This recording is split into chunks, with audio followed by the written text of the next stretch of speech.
Api kinagid ning kuan ba?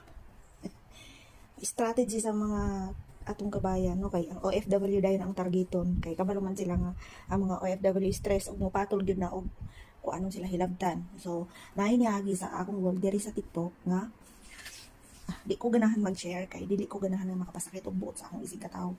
No, sa iyang mga istorya man gud, oo tinuod, real talk to iya. Pero kanang sakit ba? Sakit sa kuan.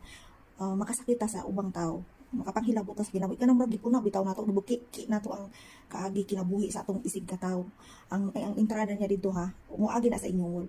Ako di gid ko mag-post, di ko mag-do it og yung anak kanang kabalo ko nga naay maigo nga parehas ako kay ang entrada niya dito kamong mga OFW nganong sige magbalik-balik diha sa abroad. Ana siya nganong sige magbalik-balik diha sa abroad, unsa yung balik-balikan kwarta? Imposible po ang inyong atubangon pero may kwarta nga naaman may mga naamoy bana sa Pilipinas.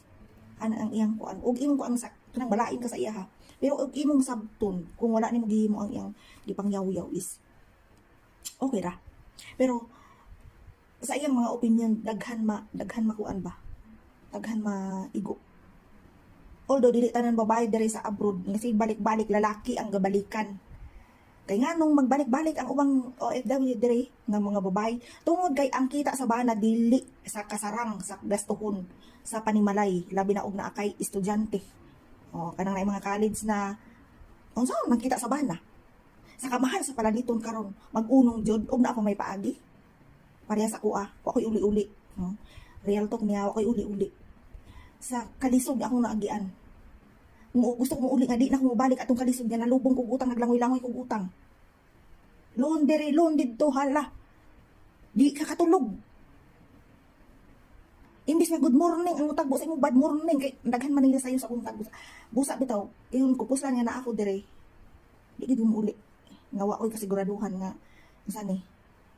May silang ako ano ni mao na sa Ginoo ko. Dili kamo ang naa sa akong sitwasyon sa mga niaging katuigan sa akong kinabuhi. Wala mo kabalo kung unsa akong magian. Wala mo kabalo kung kapila kung maghilak sa isa ka adlaw. Wala mo kabalo kung nakatulog ba kog tarong sa mga pila ka adlaw, pila ka basta. Traumatic. Dili physical, emotional, mentally. Busa. Dili ko mag-share og mga ingana kay nakabalo ko. Umagi na sa inyo wala na siya nga babae. Naiedad na ex-abroad daw siya. Pero dili gina ko i-share iyang video. Di ko ganahan nga makapalain ko buot sa akong isig ka OFW. Kabalo kong ga-content siya kay ginatarget yang OFW kay ang mga OFW is mukuan mag-react man gyud na. Wala akong nag-share sa iyang video. Bahala mo di i-content. Ex-abroad ka tapos i-content nimo nga naa pa may dari.